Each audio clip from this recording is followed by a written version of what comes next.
Welcome to our first lesson on geometry. So we are going to look at the basics of geometry in the next 10 videos. So in this video, an introductory video, we'll look at the basics. So this is my ebook I wrote on geometry. It explains all the principles that will be explained in the next videos. It also has revision questions with solutions. So check out for the book or request the book on WhatsApp. This is my WhatsApp number. So let's continue with our lesson.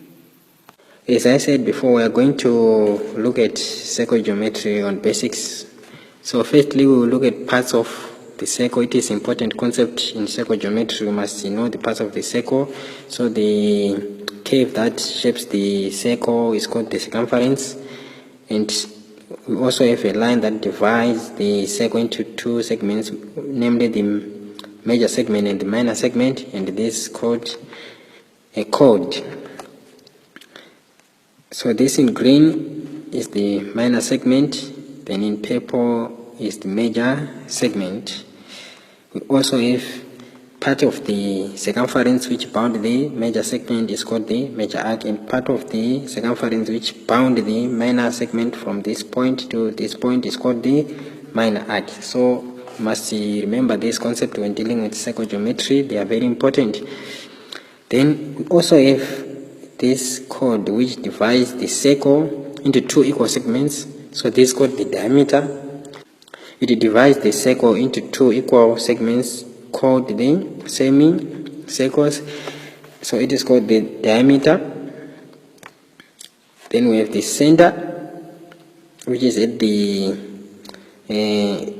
which halves the diameter into two radii, or this is a radius, this will be radius.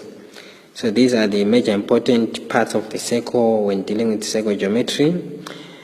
Then secondly, let's look at angles subtended by the same arc. So this same arc or same chord. So this is the chord or this is the arc. So we want to look on the properties of the angles that are subtended by the same arc or chord. So these are all angles subtended by the same arc or chord, and they must be on the circumference. You can see that A is formed on the circumference, B is formed on the circumference, C is formed on the circumference. So they are all equal and they must be in the same segment. You can see that this chord divides the circle into major segment and the minor segment, and all the angles are in the major segment, so they are equal if they are on the circumference. So A degrees is equal to B degrees is equal to C degrees. So they must be at the circumference. It's also important to note this. Let me demonstrate an example here.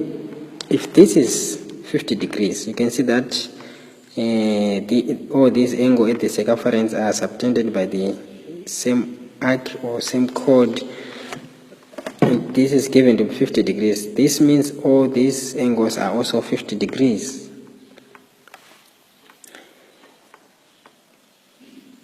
So you can see that these are 50 degrees.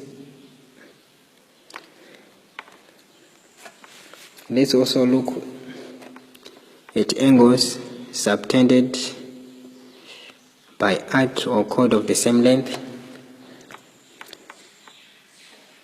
You can see that this is a chord, this is a chord, and these are equal.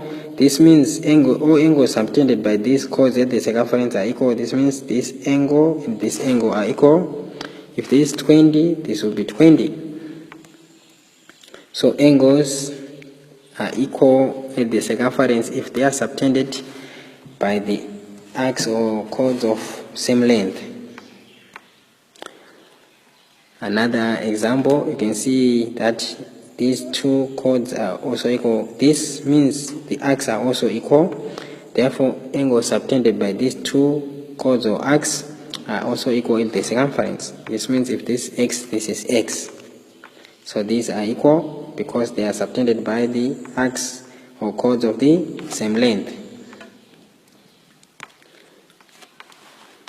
An exercise: find x and y given that these lines are equal and x and y are at the circumference.